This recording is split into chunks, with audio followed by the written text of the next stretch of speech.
Académie des vainqueurs, manifester Christ au quotidien. Nous te célébrons pour tout cela ce soir et nous te disons merci pour leur persévérance, pour leur détermination, le genre de persévérance et de détermination qui te caractérise. Saint-Esprit de Dieu, dispose notre entendement, ouvre nos cœurs et rends-nous sensibles à ta parole. Fais de nos cœurs des terres fertiles où la semence de la vérité va porter un fruit extraordinaire au nom puissant de Jésus-Christ. Au nom puissant de Jésus-Christ. Alléluia. Alors bonjour, bonsoir et bienvenue à cette session de notre programme Voici la vie. Malgré quelques difficultés avec le réseau, nous sommes déterminés, nous sommes plus que déterminés à aller jusqu'au bout. Cette détermination qui ne vient pas de nous, mais qui est la détermination de Christ en nous. Lui qui a été déterminé, surmontant tout pour accomplir le but pour lequel il était là. Je me souviens de cette chanteuse Cissy Winans qui a chanté « C'était pas facile, mais c'était important ». Ce n'est pas facile, mais c'est tellement important que nous sommes là et nous sommes heureux de savoir que vous aussi, vous ne vous êtes pas laissé décourager par ces secousses au niveau du réseau. Nous avons confiance au Seigneur que cela va se restaurer et même si ce n'était pas le cas, le Seigneur nous permettra d'avoir d'autres moyens de nous assurer que ces vérités très importantes, vous puissiez les recevoir. Alors, bienvenue une fois de plus. Nous avons déjà fait 2 sessions pour ceux qui sont là pour la première fois, qui suivent pour la première fois notre programme, ce programme Voici la vie. Nous sommes à la 3e session. La première session, nous avons traité de ce que nous avons appelé la triste réalité. La triste réalité des fils de Dieu qui vivent dans la confusion, dans la limitation, pendant que ceux qui ne le connaissent pas jouissent de ce qui était pourtant destiné aux fils de Dieu. Nous avons établi lors de la 2e session que l'une des raisons fondamentales de cette confusion, de ce malaise, de cette incohérence dans la vie, c'est le type de message que plusieurs ont reçu au nom de l'évangile. Nous avons démontré que l'évangile n'est pas juste un message, l'évangile est une personne et cette personne c'est Jésus-Christ. Nous avons démontré que l'évangile est une puissance de Dieu pour le salut de quiconque croit. Nous avons démontré que l'évangile qui veut dire ce qui est presque trop bon pour être vrai est le don gratuit de Dieu qui donne, qui amène à la manifestation le salut de Dieu dans la vie de quiconque donne du crédit à cet évangile. Et nous avons pu expliquer que la puissance ici c'est dunamis, dunamis qui veut dire la capacité surnaturelle de provoquer la transformation. Donc nous avons pu reformuler Romains chapitre 1 verset 16 en disant « Je n'ai point honte de l'évangile ». Je n'ai pas point honte de l'évangile, je n'ai pas point honte de cette bonne nouvelle de Dieu. Car c'est la capacité surnaturelle de Dieu.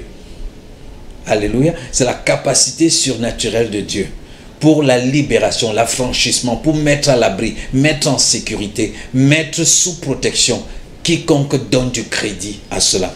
Et bien sûr, à la fin de cette 2e session, qui a été notre dernière session, nous avons prié et nous avons encouragé tous ceux-là qui, après avoir écouté ce message de l'évangile, voulaient justement répondre par la foi à ce message, à prier avec nous. Et nous savons que plusieurs d'entre vous ont fait cette prière et nous avons promis qu'à partir d'aujourd'hui, nous allions commencer à expliquer certaines de ces choses qui se sont produites à partir du moment où vous avez décidé de donner du crédit à l'évangile. Vous avez décidé de recevoir le salut, la vie éternelle au travers de l'évangile.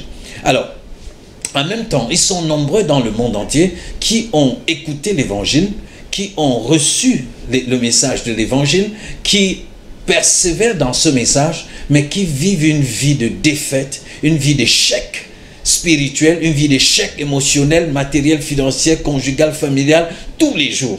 Et ils finissent par se demander si le fait d'avoir reçu l'évangile a réellement apporté une différence dans leur vie. Si c'est votre cas, il y a une bonne nouvelle pour vous dans le cadre de ce programme. Alors, l'une des difficultés, l'une des frustrations qu'expérimentent de nombreuses personnes qui ont pourtant reçu l'évangile de Jésus-Christ, qui sont supposées donc avoir reçu le salut et le don de la vie éternelle, l'une des questions qui leur trouble, ce sont des questions liées au péché. C'est pourquoi dans notre présentation, nous disions aujourd'hui que nous allons aborder des sujets comme que deviennent nos péchés lorsque nous recevons l'évangile?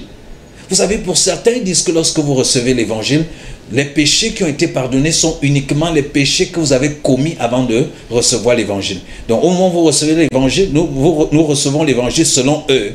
Seuls les péchés que nous avons commis jusque-là sont pardonnés. Et à partir de ce moment-là, si nous commettons de nouveaux péchés, il faut aller pleurer, parfois jeûner, faire de la pénitence pour supplier Dieu pour qu'il vienne pardonner nos péchés.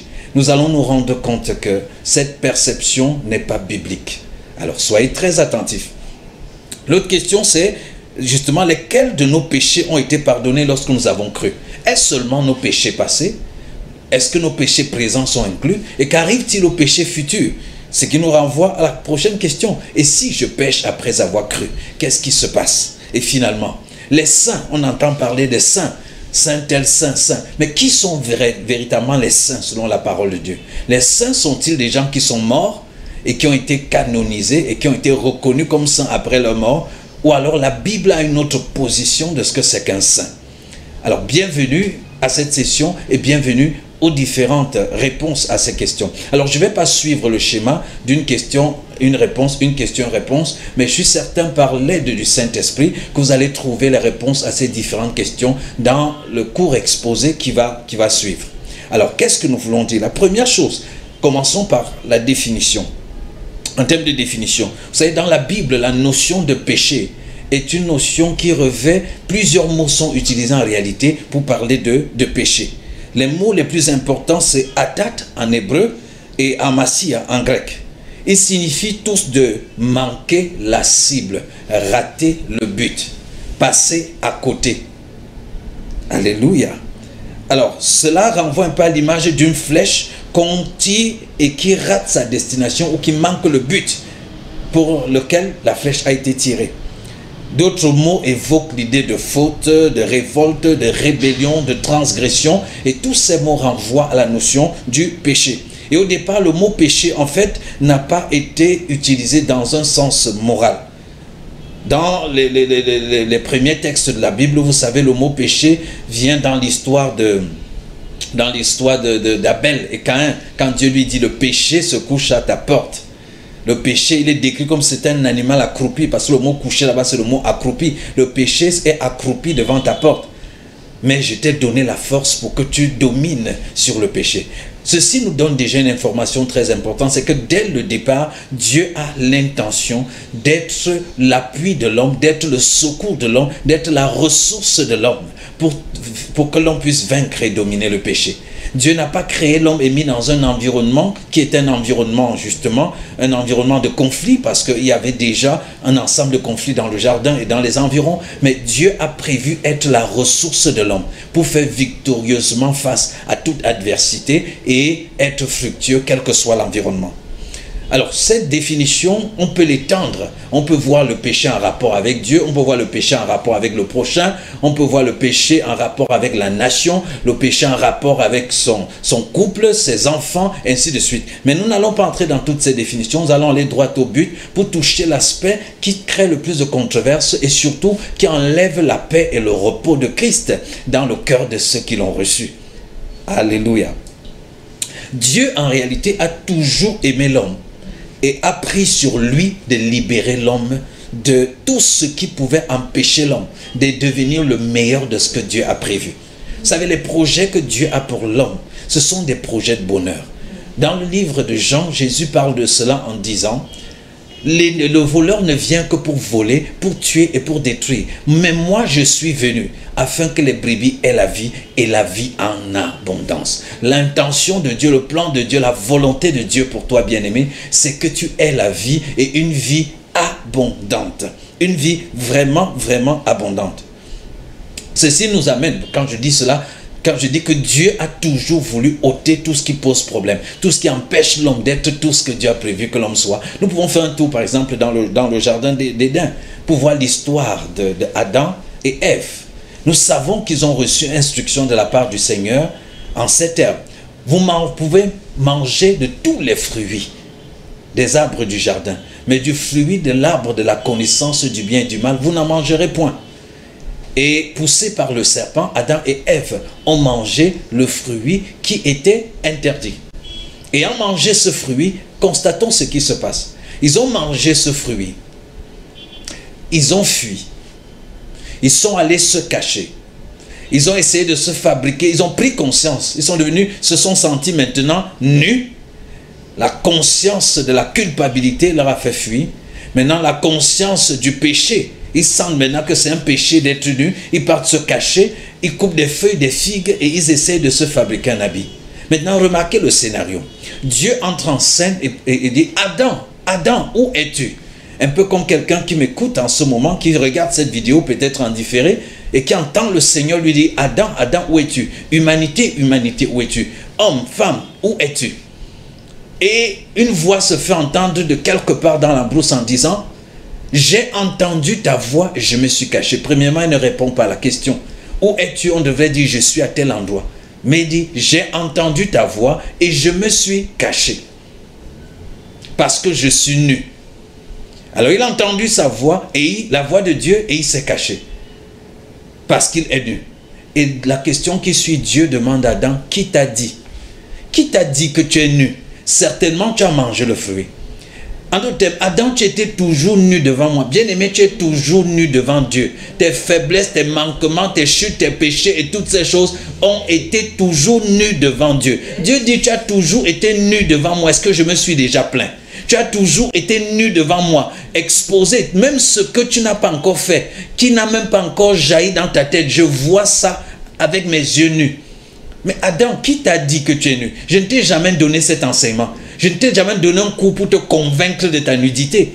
Comme aujourd'hui, on donne des enseignements pour convaincre les gens de leur péché. Dis non, j'ai jamais fait cela. Je sais, quelqu'un m'a dit que dans la Bible dit que quand le Saint-Esprit viendra, il convaincra le monde de péché, de justice et de jugement. Mais nous ne parlons pas du monde, nous parlons des enfants de Dieu, qu'on rassemble dans l'église pour leur enseigner et les convaincre de péché. Non, ça ne fait pas partie des prérogatives, du rôle du Saint-Esprit de convaincre un chrétien de péché. Le Saint-Esprit pour nous les pécheurs, le Saint-Esprit, pardon, pour le chrétien est appelé consolateur. Il est là pour réconforter, pour soutenir, pour encourager, pour aider, pour guider et non pour le convaincre de péché. Nous avons une vidéo sur notre chaîne YouTube Acadef TV, vous pouvez regarder. Le Saint-Esprit convainc-t-il de péché? Il y a tout un exposé là-dessus, donc je ne vais pas m'attarder là. Mais je veux que nous revenions. Dieu dit à Adam, qui t'a dit que tu es nu? Qui t'a donné cette leçon? Tu as suivi un enseignement qui n'est pas de moi. Tu as suivi un cours qui n'est pas de moi. Quelqu'un t'a raconté des choses qui n'émanent pas de mon esprit.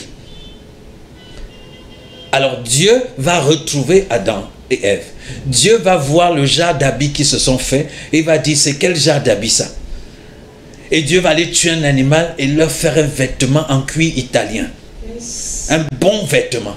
Alors voilà Dieu face à des hommes qui ont péché. Qui pêche? Adam. Qui fuit? Adam. Qui se cache? Adam. Qui essaie de se couvrir? Adam. Mais qui cherche l'autre? Est-ce que c'est Adam qui allait chercher Dieu ou c'est Dieu qui allait chercher Adam? Vous êtes d'accord avec moi que c'est Dieu qui allait chercher Adam? Oh frère, il faut chercher Dieu, il faut chercher Dieu. Non! Tu ne peux pas chercher Dieu. C'est Dieu qui t'a cherché et t'a trouvé en la personne de Jésus-Christ.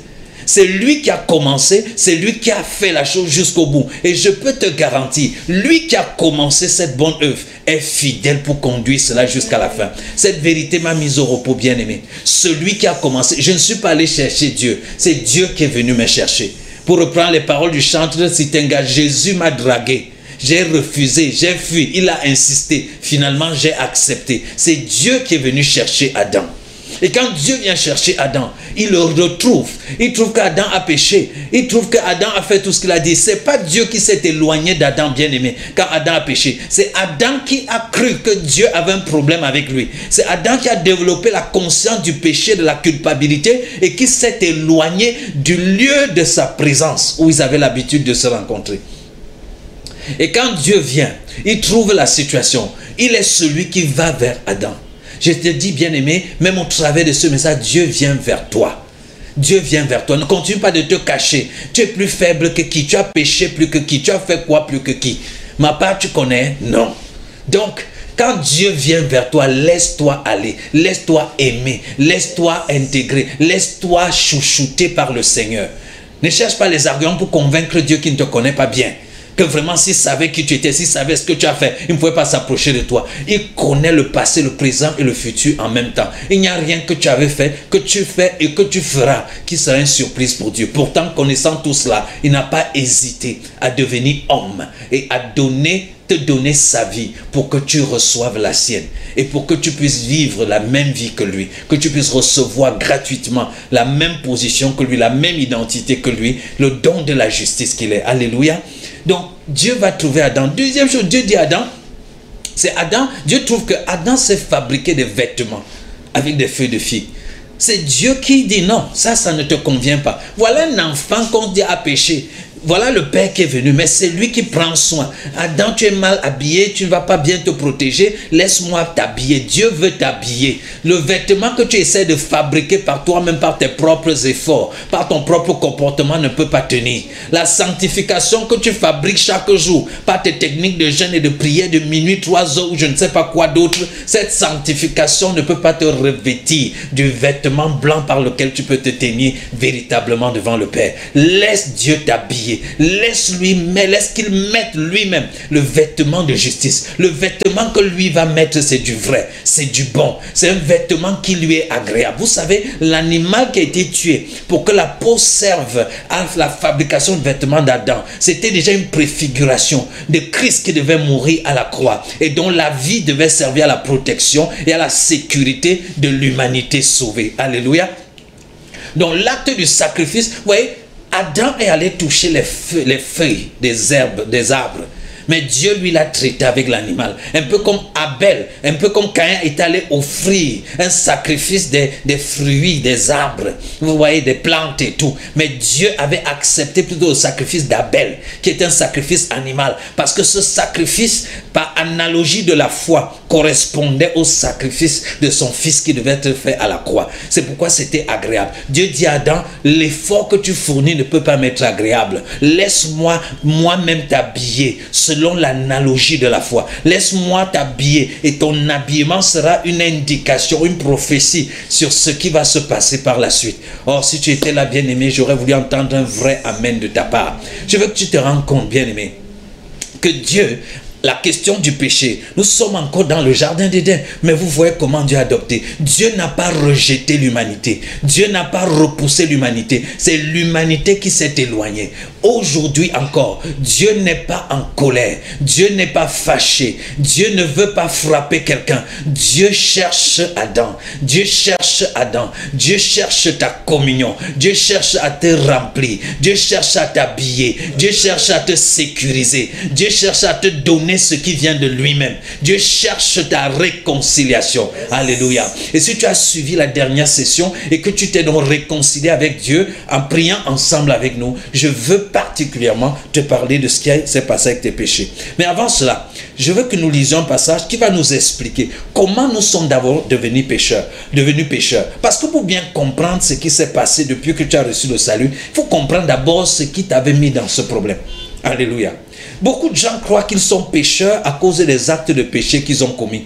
Je me rappelle à l'époque qu'on partait prêcher l'évangile, on partait, on guettait, on cherchait quel est le problème dans la vie de la personne. Dès qu'on trouve un problème, on s'accroche dessus. Mon ami, tu fumes, Dieu n'aime pas la cigarette, tu es en train de pécher, tu vas aller en enfer. Si tu ne te répands pas, oh tu as une petite, oh tu as ceci. Et on cherchait le problème dans la vie, dans le comportement de la personne et on se basait dessus pour expliquer à la personne qu'elle a besoin de Jésus. Mais écoute-moi très bien, bien-aimé. Ces comportements, ces attitudes que nous pointions n'étaient pas le vrai problème. C'était plutôt les manifestations, un peu les symptômes d'une maladie. Vous comprenez? Les symptômes de la maladie ne sont pas la maladie. On peut essayer de soigner les symptômes. Mais tant que la maladie est à l'intérieur, vous allez finir tous vos médicaments sur les symptômes, la maladie va reprendre. Mais si vous soignez la personne de la maladie elle-même, même si les symptômes paraissent encore être là, les symptômes finiront par disparaître. Ce qui fait que l'homme soit pécheur, ce ne sont pas les actes de péché qu'il commet. Ce qui fait que l'homme soit pécheur, c'est la nature du péché dont il a été fait héritier en tant que descendant d'Adam. Regardons ce que dit la parole de Dieu. Dans Romains chapitre 5, à partir du verset 12, il dit ceci. C'est pourquoi, comme par un seul homme, le péché est entré dans le monde, et par le péché la mort, et qu'ainsi la mort s'est étendue sur tous les hommes parce que tous ont péché. Comment le péché est entré dans le monde par un seul homme? Pas par tous les hommes, non. C'est pas chacun qui est venu pécher à son tour et alors le péché est entré, non. Le péché est entré dans le monde par un seul homme. Et par ce péché-là, la mort, et la mort s'est étendue sur tous. Donc un seul homme. Verset 19 dit, car comme par la désobéissance d'un seul homme, beaucoup ont été rendus pécheurs, de même par l'obéissance d'un seul, beaucoup seront rendus justes. La désobéissance d'Adam a rendu toute la descendance d'Adam désobéissante, rebelle, a implanté la nature de la désobéissance, la nature du péché, la nature de la rébellion dans le cœur de tout homme qui naît. Verset 13 dit, car jusqu'à la loi, le péché était dans le monde. Or, le péché n'est pas imputé quand il n'y a point de loi. Tout ce que je veux que tu comprennes ici, bien-aimé, comment tu es devenu pécheur? Comment les hommes sont pécheurs? Ils sont pécheurs par héritage. Ils ne sont pas pécheurs parce qu'ils ont fait quelque chose. Tu as fait quoi pour naître homme? Tu es né toi homme et tu t'es retrouvé en train de pécher. Tu ne sais même pas ce qui s'est passé. Tu retrouves juste que tu es en train de pécher. Pourquoi tu serais condamné pour quelque chose que tu n'as pas initié? Pourquoi tu serais condamné depuis ta naissance pour quelque chose dont tu n'étais même pas responsable? Vous comprenez? Donc tu es devenu pécheur à cause de l'acte d'un seul homme. Tu es devenu en fait pécheur à cause de la désobéissance d'un seul homme. Et parce que tu es né de la descendance de cet homme, tu es pécheur par héritage. Ah, si on était ici, j'allais te dire, répète avec moi, j'ai été pécheur par héritage. Donc si tu as été pécheur par héritage, c'est-à-dire qu'au Cameroun, on dit que tu as été pécheur genre, tu n'as rien fait. Tu as été pécheur genre, tu t'es né, toi, tu t'es retrouvé pécheur. Donc si tu es pécheur par héritage, alors il serait juste que tu sois aussi sanctifié par héritage. Si tu es devenu pécheur par héritage, tu dois devenir juste par héritage. Parce que si tu es devenu pécheur par héritage, sans ta contribution, s'il faut maintenant ta contribution pour devenir saint, pour devenir juste, alors il y a une injustice quelque part. Et Dieu n'est pas injuste. Parce que tu es devenu pécheur par héritage, Dieu va se rassurer que tu deviennes aussi juste par héritage. Parce que tu es devenu pécheur par descendance, tu vas aussi devenir juste par descendance. Parce que tu es devenu pécheur par identification à Adam comme étant ton aïeux, tu peux aussi devenir saint par identification à quelqu'un d'autre comme étant ta nouvelle source. Parce que tu es pécheur, puisque tu es pécheur, parce que tu es né d'Adam dans le jardin, tu peux aussi devenir saint en naissant directement de quelqu'un qui est saint. Parce que tu as hérité de la nature du péché chez Adam, tu peux aussi hériter de cette nature de la justice, de la sainteté chez un autre Adam. C'est quoi la Bible nous dit? Que le premier Adam était une âme vivante. Le dernier Adam était un esprit vivifiant. Non, il y a deux Adam dans la Bible, bien aimé. Waouh, ça c'est la bonne nouvelle. Il y a deux Adam. Il y a un Adam qui était une âme vivante. Et c'est cet Adam qui était dans le jardin. Et c'est de lui que toute l'humanité a gratuitement hérité de la nature du péché. Mais il y a un autre Adam que la Bible appelle le second Adam, qui est Jésus-Christ. Et ce second Adam, lui, il est saint et juste. Il a vécu et a été tenté à tout égard comme nous, comme le premier Adam, mais il n'a jamais péché. Maintenant, comme tu es né du premier Adam, comme tu étais né du premier Adam et tu as hérité la nature du péché, quand tu nais de nouveau, comme quand tu as confessé l'évangile l'autre jour, quand tu confesses l'évangile, quand tu nais de nouveau, quand tu reçois l'évangile, qu'est-ce qui se passe? Tu es en train de recevoir l'héritage du nouvel Adam. Ça met fin à l'héritage du précédent Adam. Et là, tu deviens héritier du nouvel Adam. Or, le nouvel Adam est saint et est juste et n'a jamais commis de péché. Tu deviens donc héritier de sa sainteté, héritier de sa justice. Alléluia. Donc, par le premier Adam, tu étais devenu pécheur par héritage. Par le second Adam, Jésus-Christ, par la foi en l'évangile, tu reçois l'héritage de la justice et de la sainteté. Pour vous dire, bien-aimés, que la justice, la sainteté sont des dons de Dieu en Jésus-Christ. Alléluia. De même qu'être pécheur a été un don que tu as reçu de ton arrière-grand-père, ton aïeux, le premier Adam dans le jardin. De même, la nature de la justice, la nature de la sainteté est un don qui est inclus dans le paquet du salut que tu as reçu. la sainteté ou la sanctification est un don que tu as reçu ensemble avec Jésus. En fait, la Bible dit que Jésus est devenu lui-même notre sanctification. Donc notre sanctification n'est pas le résultat d'un ensemble d'efforts fournis. Notre sanctification est une personne. Et cette personne, c'est Jésus-Christ. Lorsque tu as Jésus-Christ en toi, tu as la sanctification de Dieu qui habite permanemment à toi. Ce que tu as à faire, ce n'est pas de te battre pour être sanctifié, c'est de connaître et de comprendre chaque jour de plus en plus que tu es sanctifié par le Saint qui habite en toi. Comprendre et intégrer ça de manière à ce que cela se reflète dans ton comportement, dans tes actes de tous les jours. Est-ce que quelqu'un me comprend? Donc nous sommes devenus pécheurs par héritage et par identification au premier Adam. Lorsque nous recevons l'évangile de Jésus-Christ, nous devenons aussi saints et justes par héritage et par identification au second Adam, qui est Jésus-Christ. Alléluia.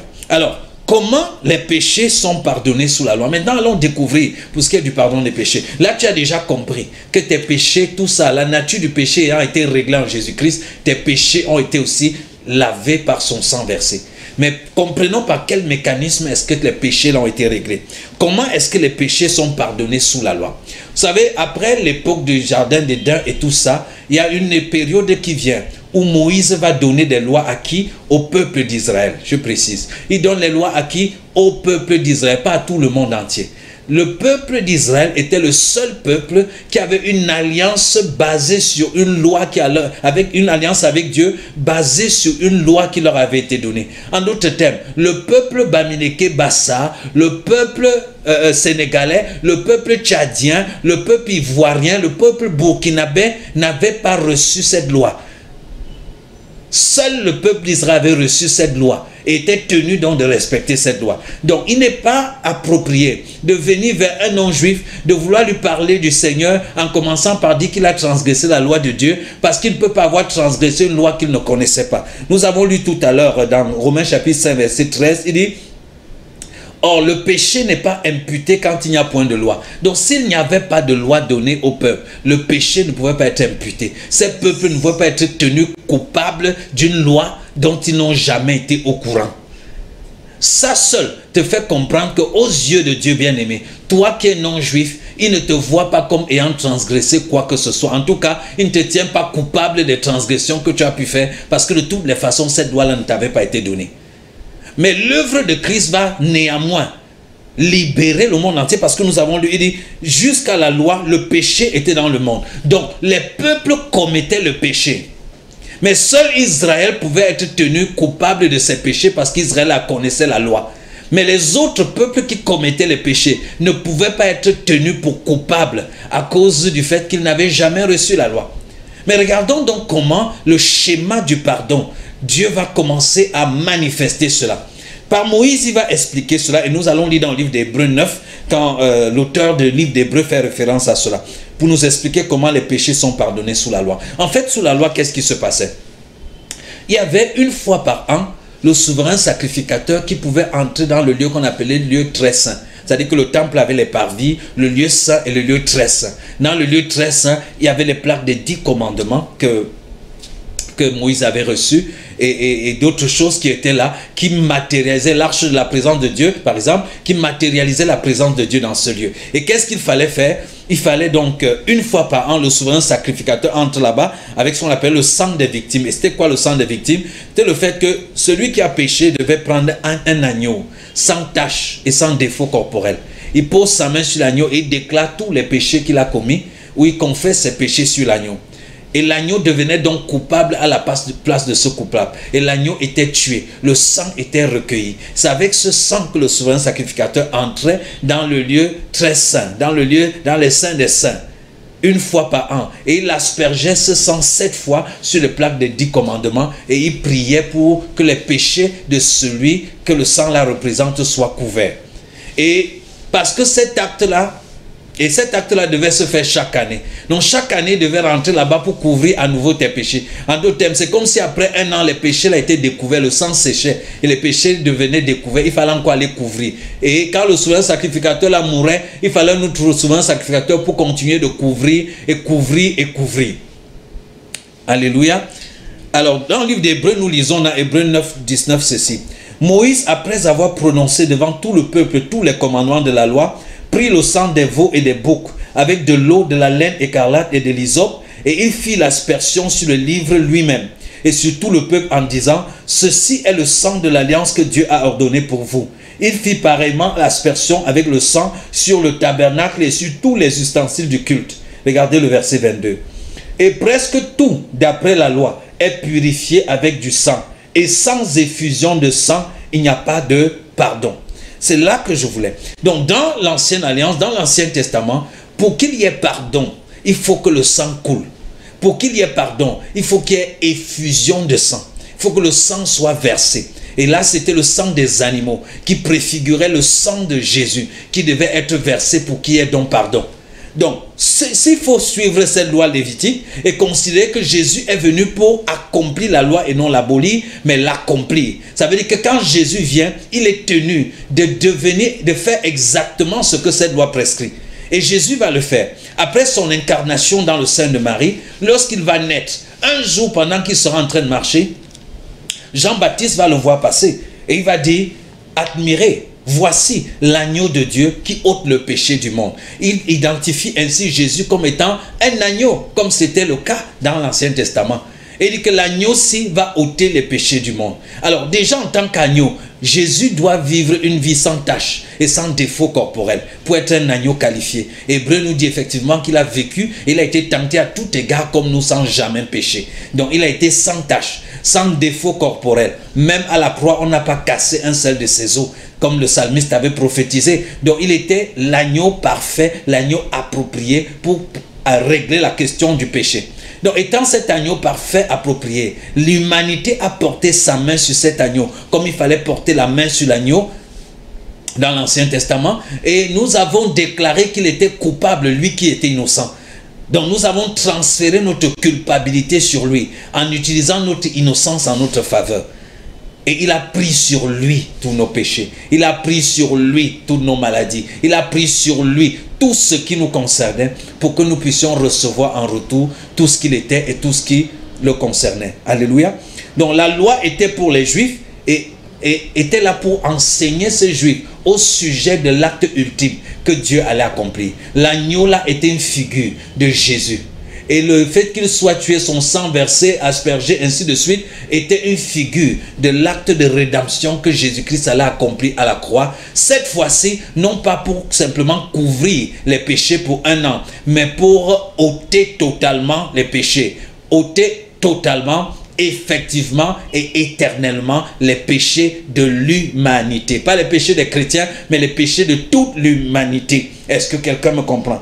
Alors, ceci nous permet effectivement de nous rendre compte que ce que Jésus a accompli n'était pas comme ce qui se faisait avant. Vous savez, beaucoup aujourd'hui sont dans une posture où, oui, bon, maintenant que je suis chrétien, si je pêche, il faut que j'aille prier, je demande pardon, je supplie Dieu jusqu'à ce qu'il me pardonne. Frère, si le sacrifice de Jésus-Christ n'a pas été suffisant pour ton pardon, c'est qu'il n'y a plus moyen d'être pardonné. Pourquoi? Parce que nous venons de lire dans Hébreux chapitre 9, verset 22, qu'il n'y a pas de pardon de péché sans effusion de sang. Si tu demandes à Dieu aujourd'hui de venir te pardonner ton péché, tu es en train de lui dire, fais couler le sang de Jésus à nouveau. Or, il ne fera pas couler le sang de Jésus à nouveau. Pourquoi? Parce que le sang de Jésus a coulé une seule fois. C'est ce que la Bible dit. Et a été suffisant pour tous tes péchés passés, présents et futurs. Le sang de Jésus ne coulera pas deux fois. Dans l'ancienne alliance, il fallait que le sang soit renouvelé chaque année parce que c'était une alliance qui n'était qu'une figure. C'était une alliance qui ne faisait que présager quelque chose qui devait venir. C'est pourquoi c'était temporel et devait se reproduire régulièrement. Mais quand ce que ça représentait est venu, ça dit Christ est son œuvre. Quand la réalité de la chose, le permanent est venu, ce qui était temporel a disparu pour céder place au permanent. Et quand le permanent a pris place, on n'a plus besoin de répéter cet acte, de venir chaque fois chercher le pardon des péchés, de venir chaque fois supplier pour être pardonné. Jésus-Christ a posé un acte ultime, son sang a été versé et s'est tenu continuellement devant le Père, devant la divinité, devant l'humanité, devant n'importe qui, pour pour brandir et faire valoir le fait que tes péchés passés, présents et futurs ont été pardonnés. Je vais lire un autre passage toujours dans Hébreux. Il dit ceci: après avoir dit d'abord, tu n'as voulu et tu n'as agréé ni sacrifice ni offrande, ni holocauste ni sacrifice pour le péché, ce qu'on offrait selon la loi.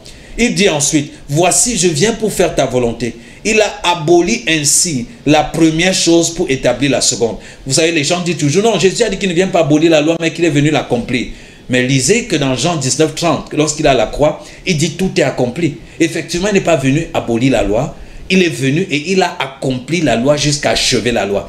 Par l'achèvement de l'accomplissement de la loi, il a donc aboli la loi. Par sa mort à la croix, il a mis fin à la loi et a accompli tout ce que la loi pouvait exiger dans le passé, dans le présent, dans le futur.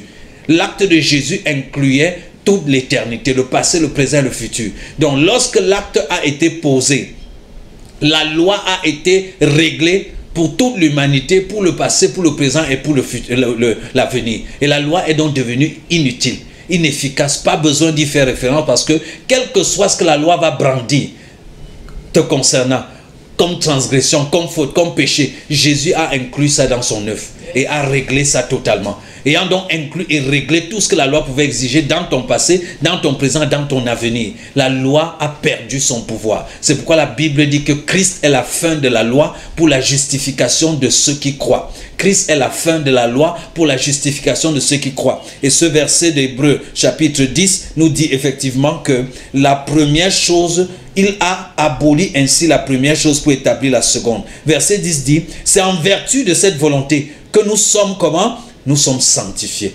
Il ne dit pas c'est en vertu de cette vérité que nous nous sanctifierons. En vertu de cette vérité, c'est-à-dire que Christ a réglé tout ce que la loi pouvait exiger concernant le passé, le présent, le futur de chaque personne qui me suit en ce moment, parce que Christ a déjà réglé cela. Verset 10 dit, en vertu de cette volonté, nous sommes sanctifiés, passé composé. Nous sommes sanctifiés. Le passé composé est un temps qui est utilisé pour décrire une action qui a été commencée et achevée dans le passé. Tu as été sanctifié. Ça veut dire que ta sanctification a été commencée, achevée dans le passé. Ta sanctification n'est pas quelque chose de futur. Ce n'est pas le résultat de tes efforts. Tu as été sanctifié par l'œuvre de Christ. Et donc le verset 10 dit, c'est en vertu de cette volonté que nous sommes sanctifiés par l'offrande du corps de Jésus. Aïe.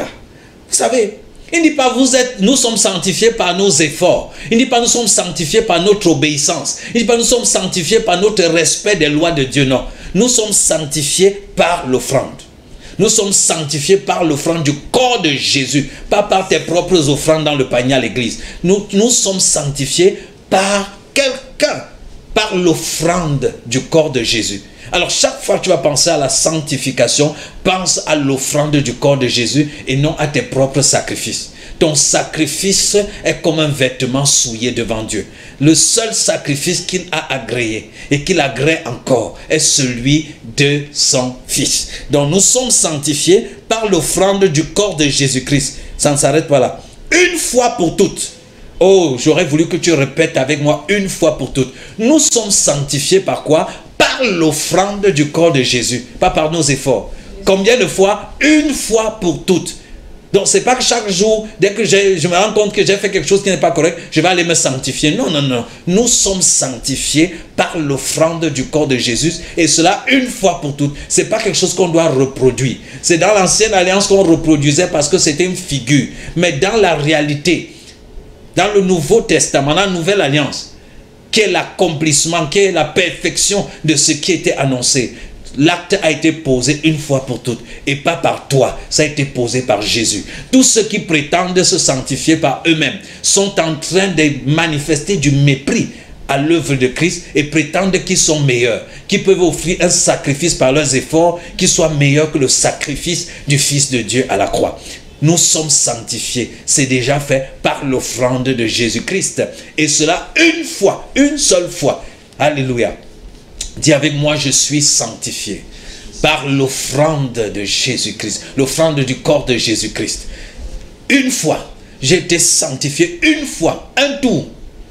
Pas deux fois, pas besoin de reproduire. Sanctifié un tour, c'est déjà fait. Dieu ne peut même plus changer d'avis là-dessus. C'est déjà fait, consumé.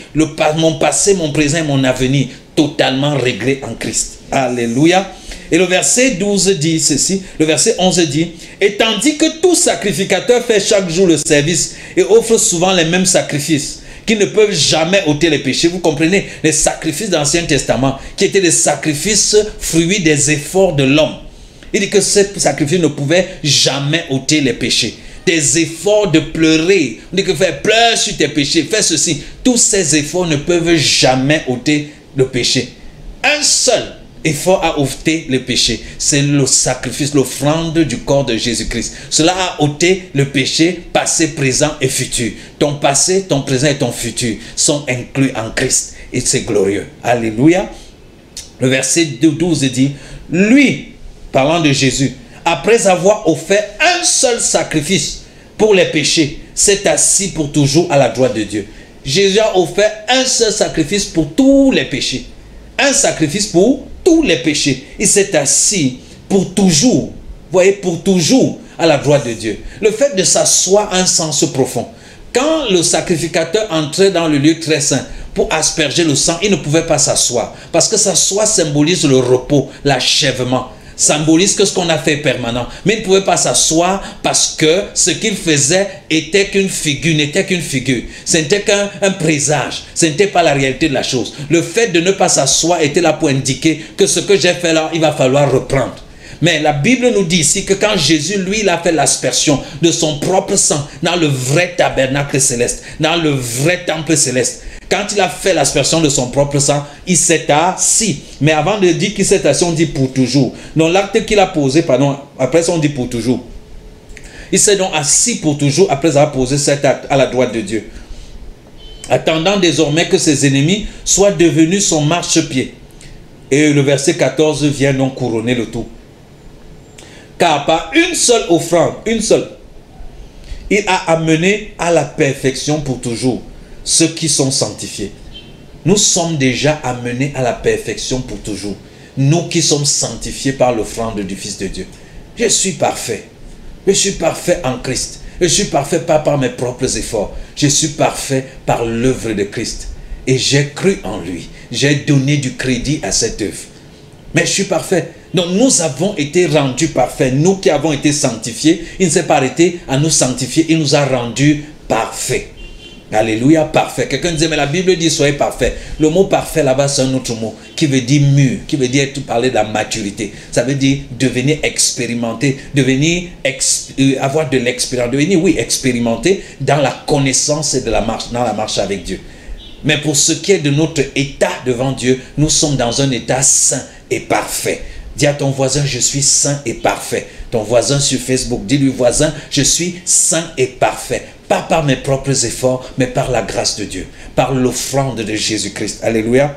Donc le verset 14 dit, car par une seule offrande, la seule offrande de Jésus, il a amené à la perfection pour toujours ceux qui sont sanctifiés. C'est ce que le Saint-Esprit nous atteste aussi. Donc ceci est le témoignage du Saint-Esprit. Si tu veux débattre, ne débat pas avec moi. Va débattre avec le Saint-Esprit parce que ce n'est pas le témoignage de François Tidjé, ce n'est pas le témoignage de quelqu'un d'autre, c'est le témoignage même du Saint-Esprit. Alléluia.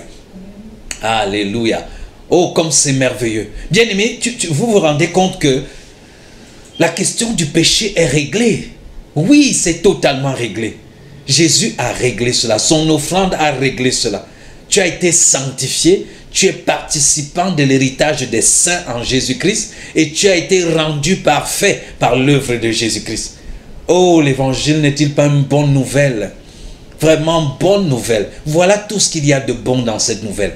Voilà tout ce qu'il y a de bon dans cette nouvelle.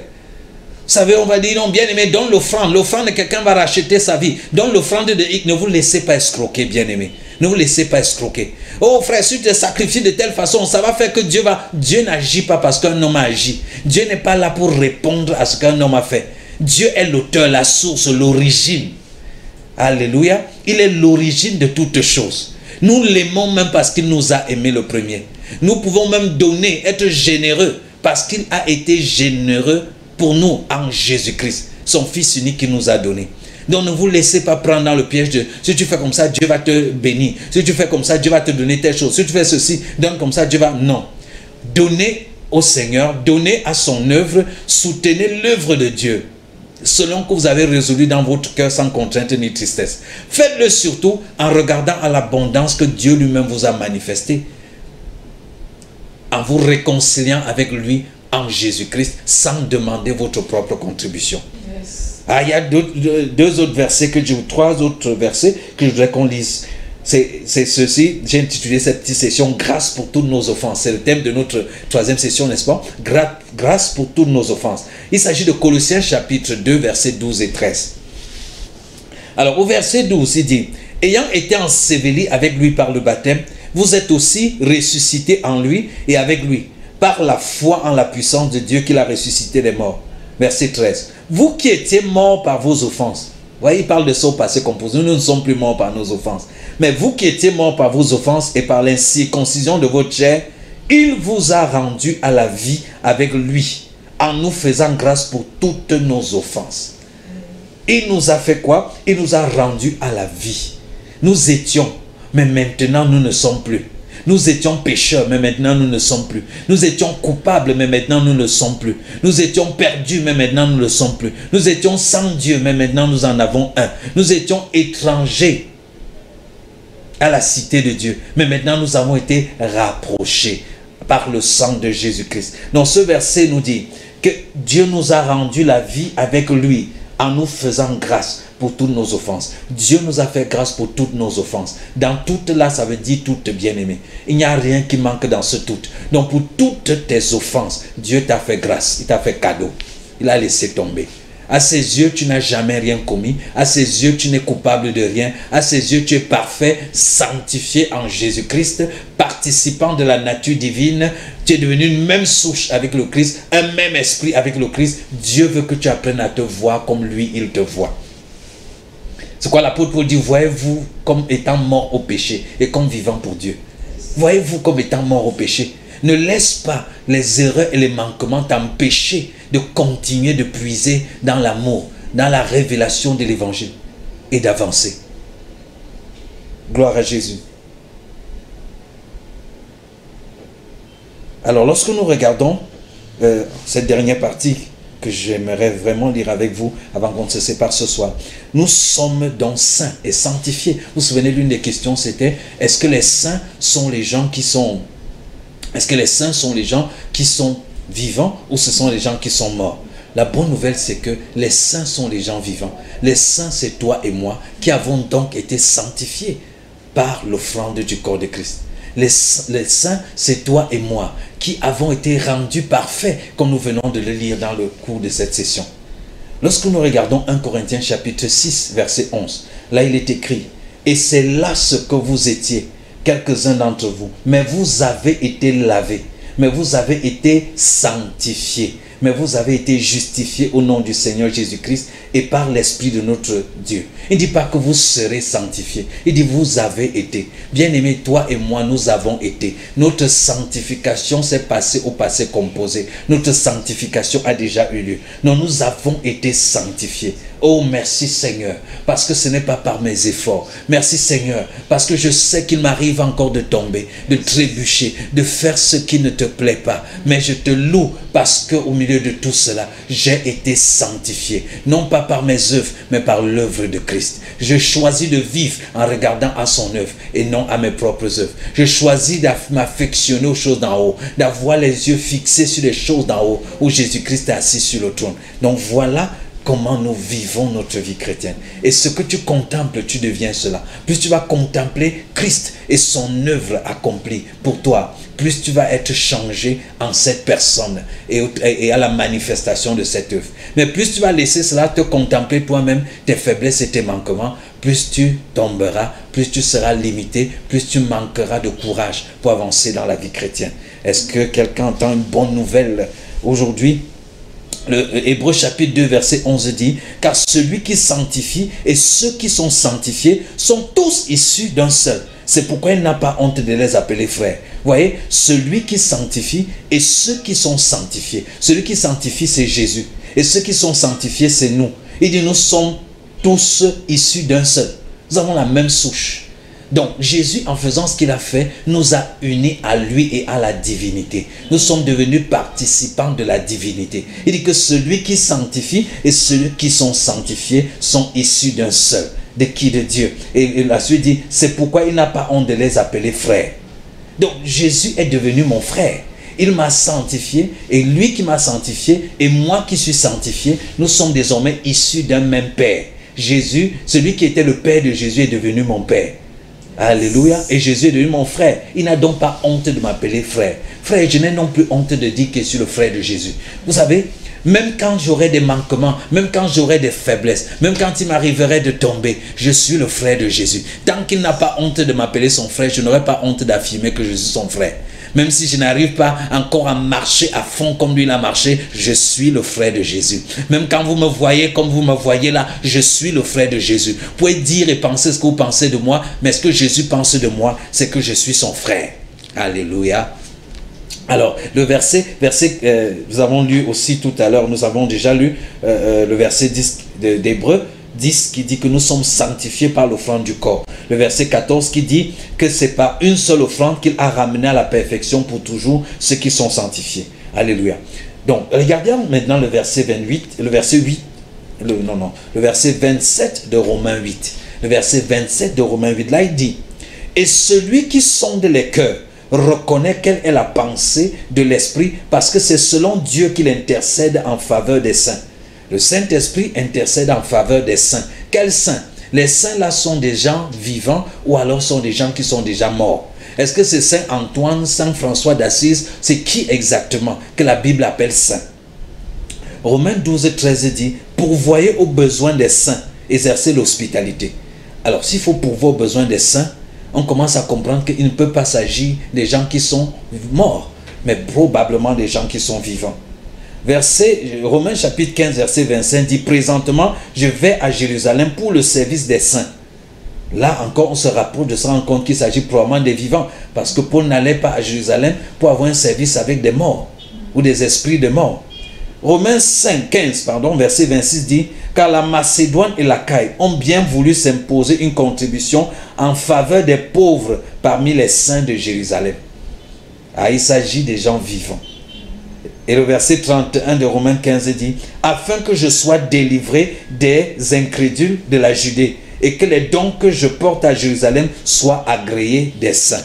Tous ces versets sont là pour nous dire simplement que bibliquement, les saints ne sont pas des gens qui sont morts, comme on nous fait croire dans une certaine dénomination. Non, les saints ne sont pas des gens qui sont morts et qu'on s'est assis, on a décidé de les qualifier de saints. Les saints, bibliquement, sont tous ceux-là qui ont été sanctifiés en Jésus-Christ. C'est vous et moi qui avons reçu l'évangile, qui avons pris conscience de l'œuvre extraordinaire de Christ pour nous, l'avons accepté et qui pouvons donc expérimenter devant Dieu la sainteté gratuite, la sanctification gratuite, le don de la justice que Dieu accorde à tous ceux-là. Donc désormais, il faut que tu apprennes, bien-aimé, à accepter ce que Dieu dit que tu es. Dieu dit que tu as été sanctifié. Dieu dit que tu es devenu saint. Dieu t'appelle saint. Donc je parle aux saints qui me suivent en ce moment depuis l'Italie. Je parle aux saints qui me suivent depuis la France, aux saints qui sont du côté de Douala, des Eka, des Bolova, aux saints qui sont du côté de la Chine, de Prague, aux saints qui sont du côté, qui sont ici à Yaoundé dans les quartiers, aux saints qui sont en Côte d'Ivoire, au Japon, en Chine, ou je ne sais où d'autres. Acceptez que vous êtes saints, ayant été sanctifiés par l'offrande du Fils de Dieu. Acceptez que vous êtes saints. Acceptez que vos péchés passés, présents et futurs ont été réglés. Bien-aimés, si Jésus, supposons que lorsque vous recevez l'évangile, que ce soit vrai, que seuls vos péchés passés aient été réglés. Moi, je vous pose une autre question. Quand Jésus a accompli son œuvre à la croix, lequel d'entre vous qui me suivez était vivant? Que la personne lève le doigt et je vais prier pour un menteur. Alors, aucun de vous n'était vivant. Ça veut dire qu'au moment où Jésus a versé son sang à la croix pour tes péchés, tu n'étais pas encore né. Donc tu n'avais encore commis aucun péché. En d'autres termes, au moment où Jésus a versé son sang à la croix pour tes péchés, tous tes péchés étaient au futur. Ce que tu appelles aujourd'hui tes péchés passés, tout ça était au futur, puisqu'en ce temps-là, tu n'étais même pas encore né pour commettre un seul péché. Alors, le jour où tu reçois l'évangile, pourquoi peux-tu croire que ça règle juste tes péchés passés? Parce que ce que tu appelles tes péchés passés, là, en ce temps-là où Jésus réglait ça, c'était au futur. Donc, Jésus, en fait, a payé pour tous tes péchés futurs. Et ce futur-là inclut ta naissance, ta vie sur terre, et jusqu'au jour où tu vas quitter la terre. Tout ça est au futur.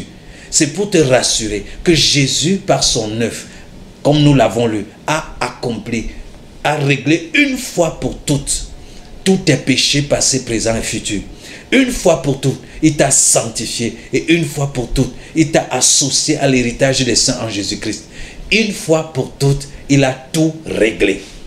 Et il veut que tu vives et que tu apprennes à accepter cela. Il t'a rendu saint. Plus tu contempleras le fait que ça a été réglé et que tu es désormais saint, plus tu vivras la vie des saints. La Bible ne dit-elle pas qu'un homme est tel qu'il pense dans son cœur? Alors si tu penses dans ton cœur que tu es saint, si tu alignes ton cœur et tes pensées à ce que la Bible dit, tu manifesteras et vivras ce qu'elle dit. Mais si tu ne penses pas cela, tu regardes à toi-même et tes efforts, tu continueras de tourner sur la terre. Mais je sais qu'après avoir écouté ce message, tu vas désormais apprendre à te voir comme Dieu te voit. Voilà notre troisième session aujourd'hui. Merci d'avoir été à l'écoute. Merci d'avoir suivi, d'avoir patienté. Et je prie que cela apporte une transformation dans ta marche avec le Seigneur. Que tu puisses mieux apprécier son amour, lui être reconnaissant.